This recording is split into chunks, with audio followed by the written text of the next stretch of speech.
اور پھر کیا ہے کہ ان سے بھی فساد سرزد ہوئی، جنت کے اندر رہتے ہوئے فساد سرزد ہو گئی، شیطان نے وہاں سے ہٹا دیا، شیطان نے ان کو راستے سے ہٹا دیا، اور پھر اللہ فرماتے فعصى آدم ربه فغوى، حضرت آدم نے رب کی نافرمانی کر دی، حضرت آدم رب کے نافرمان ہو گئے، اور پھر اللہ تعالیٰ کے سامنے انہوں نے معافی مانگی، گزارشات کی، عاجزی اور انکساری کی، اور یہ اللہ کے سامنے گڑ گڑائے دونوں کہ اللہ ہم سے خطا ہو گئی، ہمیں معاف کر دیں۔ اللہ فرماتے ہیں کہ میں ان کی خطا کو معاف کر دوں۔ حضرت آدم سے غلطی سرزد ہوئی، اور اس غلطی کے بعد انہوں نے معافی مانگی، اللہ نے ان کے گناہ کو معاف کر دیا۔ اور اسی طریقے سے غلطی ابلیس نے بھی کی، شیطان نے بھی یہ غلطی کی، اور ایک ہی غلطی تھی اس کی۔ آپ کو معلوم ہے کہ شیطان معلم الملکوت تھا، صرف وہ ایک فرشتہ نہیں تھا، ایک معزز نہیں تھا، بلکہ وہ فرشتوں کا استاد تھا، ان کا رہنما تھا۔ اور رسول اللہ صلی اللہ علیہ وسلم نے فرمایا کہ ابلیس سب سے زیادہ عبادت گزار تھا، بہت زیادہ عبادت کی اس کی، بہت زیادہ اس کی عبادات تھی، اس کی عبادت کی کوئی انتہا نہیں تھی۔ وہ خود بھی عبادت کرتا تھا اور فرشتوں کو بھی عبادت کرتا تھا، فرشتوں کو بھی بتلاتا تھا۔ معلم الملکوت، سارے فرشتوں کا معلم،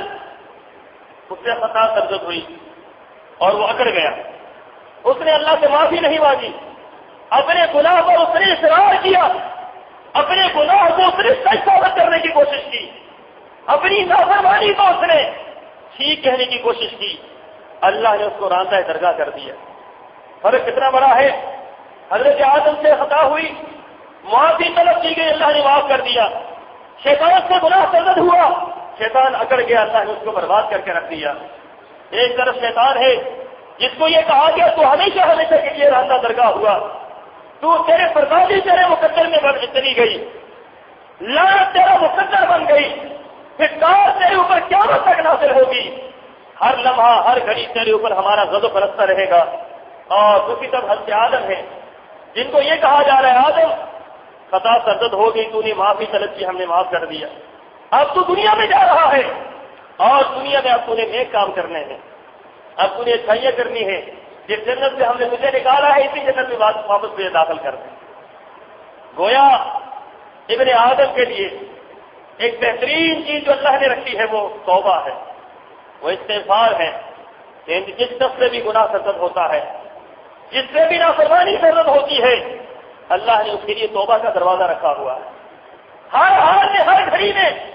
ہر مومن پر یہ بات لازم ہے کہ وہ اپنے گناہوں پر نظر رکھے کہ میں نے کون سا گناہ کیا ہے، کون سی میرے اندر غلطی موجود ہے، کون سی میرے اندر خطا موجود ہے،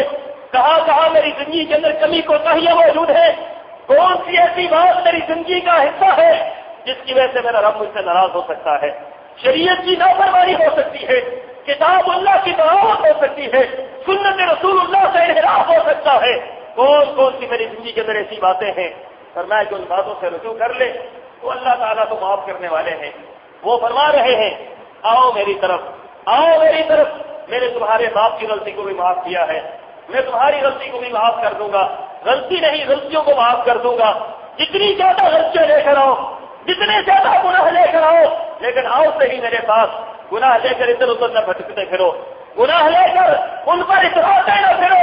گناہ لے کر ان کو اچھالے جانو، گناہ لے کر ان کو سچ ثابت کرنے کی کوشش نہ کرو، کہیں ایسا نہ ہو کہ شیطان تمہیں اپنے جنگل میں لے لے۔ یاد رکھے دو ہمارے سامنے کردار ہے، ایک حضرت آدم کا کردار ہے کہ گناہ ہوا، اللہ کے سامنے سجدہ ریز ہو گئے، اللہ کے سامنے گر گئے، اللہ کے سامنے گر گرانا شروع کر دیا، رونا شروع کر دیا، اپنے گناہ پر ندامت کے آنسو بہانے شروع کر دیے، اللہ نے ان کو معاف کر دیا۔ ایک طرف شیطان ہے جس نے گناہ کیا اور اکڑ گیا، اپنے گناہ کو سچ ثابت کرنے کی کوشش کی، اللہ نے اس کو راندہ درگاہ کر دیا، اس کے اوپر لعنت اور غضب اللہ نے نازل کر دیا۔ دو کردار ہمارے سامنے ہیں، مسلمانوں کو چاہیے کہ حضرت آدم علیہ السلام کے کردار کو اپنے لیے نمونہ ثابت کرے کہ ہم سے خطا ہوئی ہے، ہم سے گناہ ہوئے ہیں، ہو رہے ہیں، ہوتے رہیں گے، کائنات کا کوئی شخص یہ نہیں کہہ سکتا ہے مجھ سے گناہ نہیں ہوتے۔ میں تو یہ بات کہتا ہوں کہ کسی کا گناہ سامنے آ جاتا ہے، کسی کا گناہ چھپا ہوا رہتا ہے، کسی کے اوپر اللہ پردے ڈال دیتا ہے، کسی کا گناہ سامنے آ جاتا ہے۔ یاد رکھو جن کے اوپر اللہ پردے ڈال رہا ہے انہیں چاہیے وہ بھی اللہ سے توبہ کر لیں، وہ بھی اللہ سے رجوع کر لیں، اور جن کے گناہ واضح ہو چکے ہیں وہ بھی اللہ سے توبہ کر لیں۔ یاد رکھو جب اللہ سے صلح ہو جائے گی اللہ تعالیٰ ساری کائنات کے دلوں سے آپ کے ان گناہوں کو آپ کی ان باتوں کو نکال دیں گے۔ رسول اللہ صلی اللہ علیہ وسلم نے فرمایا ایک شخص جس سے اللہ محبت کرتا ہے اور اس کی توبہ کی بنیاد پر محبت کرتا ہے، آپ نے ایک مثال بیان فرمائی کہ اللہ تعالیٰ کتنا خوش ہوتے ہیں اپنے بندے کی توبہ سے۔ فرمایا ایک شخص جو کسی سفر پر جا رہا ہے، راستے میں اس نے سواری لی اور توشہ لیا، زاد راہ لیا، کھانا لیا اس نے، اور پھر اپنے سفر پر چل پڑا۔ راستے میں کہیں اس نے پڑاؤ کیا، آرام کے لیے سستانے کے لیے اس نے ٹھہراؤ کیا، اپنی سواری کو باندھ دیا، اس کا کھانا اس کے اوپر رکھا ہوا ہے۔ اللہ کا کرنا ایسا ہے جب اٹھتا ہے تو دیکھا اس کی سواری موجود نہیں ہے، جب وہ جاگا اس کی سواری بھی موجود نہیں، اس کا وہ توشہ بھی موجود نہیں، اس کا وہ کھانا پینا بھی موجود نہیں ہے۔ وہ بڑا پریشان ہوتا ہے، ادھر ادھر پھرتا ہے، شاید مجھے میری سواری مل جائے۔ نہ اسے سواری ملتی ہے، نہ اسے اس کا کھانا پینا ملتا ہے۔ بڑا پریشان ہو کر تھک ہار کر اسی درخت کے نیچے آ کر لیٹ جاتا ہے اور موت کی انتظار کر رہا ہوتا ہے کہ مجھے موت آئے گی۔ پھر اس پر نیند طاری ہو جاتی ہے، پھر جب وہ نیند سے جاگتا ہے اس کی وہ سواری اس کے سامنے کھڑی ہوتی ہے، اسی حالت میں کہ اس کے اوپر اس کا سامان بھی موجود ہے، ساری چیزیں موجود ہیں، اور وہ اتنا خوش ہوتا ہے، اتنا خوش ہوتا ہے کیونکہ جو موت کے لیے سو گیا ہو کہ مجھے موت آئے گی، پھر جاگے تو اسے زندگی مل جائے، زندگی کی ساری راحتیں مل جائے۔ فرمایا کہ وہ اتنا خوش ہوتا ہے، وہ کہتا ہے اللہ تو میرا بندہ ہے، میں تیرا رب ہوں۔ خوشی میں اس کی زبان پر عجیب کلمات جاری ہو جاتے ہیں۔ رسول اللہ صلی اللہ علیہ وسلم نے فرمایا جتنا یہ شخص خوش ہوتا ہے اپنی سواری ملنے پر، اپنی نئی زندگی ملنے پر، اپنی سواری کے ملنے پر، اپنا توشہ ملنے پر، جتنا یہ خوش ہوتا ہے اتنا ہی اللہ اپنے بندے کی توبہ سے خوش ہوتے ہیں۔ گناہ کر لیا انسان نے، گناہ کر کے اللہ سے دور چلا گیا، اتنا دور چلا گیا، اتنا دور چلا گیا کہ واپس پلٹنے کے راستے ہی مسدود ہو گئے، واپس پلٹنے کے راستے ہی مقبول ہو گئے، راستے ہی ختم ہو گئے۔ لیکن پھر یہ واپس پلٹ آیا، اللہ اس کی توبہ سے بڑے خوش ہوتے ہیں اور پھر اس سے محبت کرتے ہیں کہ وہ تیرا وہ بندہ ہے جو گناہ کر رہا ہے لیکن توبہ بھی تو کر رہا ہے،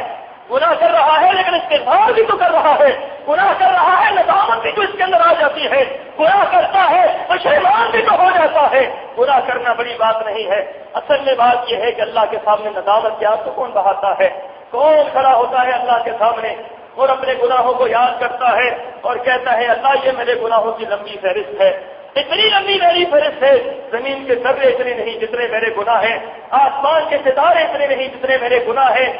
پہاڑوں کے ذرات اتنے نہیں جتنے میرے گناہ ہیں، پانی کے قطرے اتنے نہیں جتنے میرے گناہ ہیں، شجر و حجر درخت اتنے نہیں جتنے میرے گناہ ہیں، لیکن اللہ تیری رحمت سے کوئی مایوسی نہیں ہے، تیری رحمت سے کوئی مجھے آج کی انکساری نہیں ہے، تو رحمت تو تیری رحمت بڑی وسیع ہے، تیری رحمتوں کی موجیں بہ رہی ہے، تیری رحمت امڑ رہی ہے۔ اے اللہ میں بہت بڑا گنہگار ہوں، تو نے میرے ساتھ شیطان بھی لگا رکھا ہے، تو نے میرے ساتھ نفس بھی لگا رکھا ہے، تو نے میرے ساتھ کائنات کی روشنیوں کو بھی لگا رکھا ہے۔ اے اللہ میرے گناہوں کو معاف کر دے۔ فرمایا جو اس انداز سے رسول اللہ صلی اللہ علیہ وسلم نے فرمایا جو اس انداز سے اللہ کے سامنے پیش ہوتا ہے اللہ اس کی ساری خطاؤں کو معاف فرما دیتے ہیں۔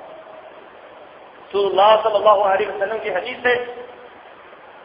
صحیح مسلم کی یہ روایت ہے کہ اللہ تعالیٰ فرماتے ہیں، حدیث قدسی ہے، یا عبادی انی حرمت الظلم علی نفسی، اے میرے بندو میں نے اپنے اوپر ظلم کو حرام کر دیا ہے کہ میں کبھی کسی پر ظلم نہیں کروں گا۔ وجعلتم بینکم محرما فلا تظالموا، اور میں نے تمہارے درمیان بھی ظلم کو حرام کر دیا ہے، خبردار ہے کسی پر ظلم نہ کرنا۔ یا عبادی کلکم ضال الا من ہدیتہ فاستہدونی اہدکم، اے میرے بندو